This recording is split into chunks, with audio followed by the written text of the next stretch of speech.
This is Bill Sang, the author of the Giganotus Rex series.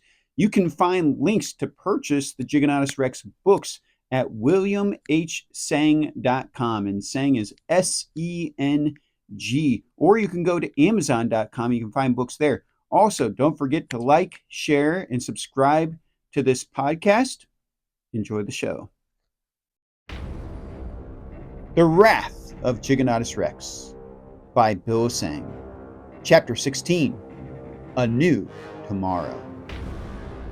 The villagers and I had seen the mighty power of Giganotus Rex. Their plan to follow in the steps of this colossal behemoth sounded like the only rational course of action.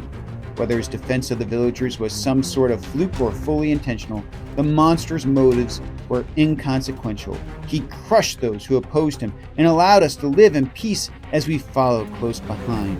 The scheming of the arrogant rulers turned civilization away from the things that were known to be true. For the longest time, the rulers had me convinced that they cared about the people they governed. It was hard to accept the reality that they only cared about preserving their own power. Once they earned our trust, they could justify any actions they took against us.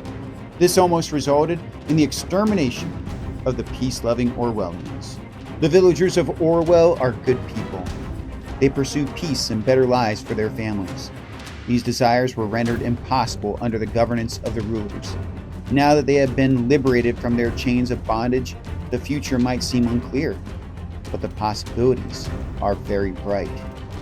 These people live out their values, which city folk, like myself, have never seen before.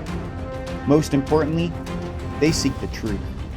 I like the Orwellian people, but this new life is not going to be easy. By leaving my old life behind, there will be much uncertainty. How long can this monster protect us before the rulers finally have their way? They might not admit it, but those who are in power are now standing at attention. They were once surrounded by like minds and could suppress anyone who would dare challenge their authority. They kept people comfortably ignorant so that they would not consider movement toward liberty and freedom of thought. They restricted the flow of information and controlled the people who did not even realize the extent to which they were controlled. Then, a monster arrived and destroyed everything that was considered normal. I used to think that monsters were bad. Now I know that there are different kinds of monsters. There are monsters who enslave and terrorize others in order to grow bigger and more powerful with every passing day. These monsters destroy those who oppose them and marginalize any who question them. These monsters are evil. Then, there are monsters who oppose the evil ones. They humiliate the arrogant and strike fear into the hearts of the selfish and cruel. They are avengers. They uphold and restore balance.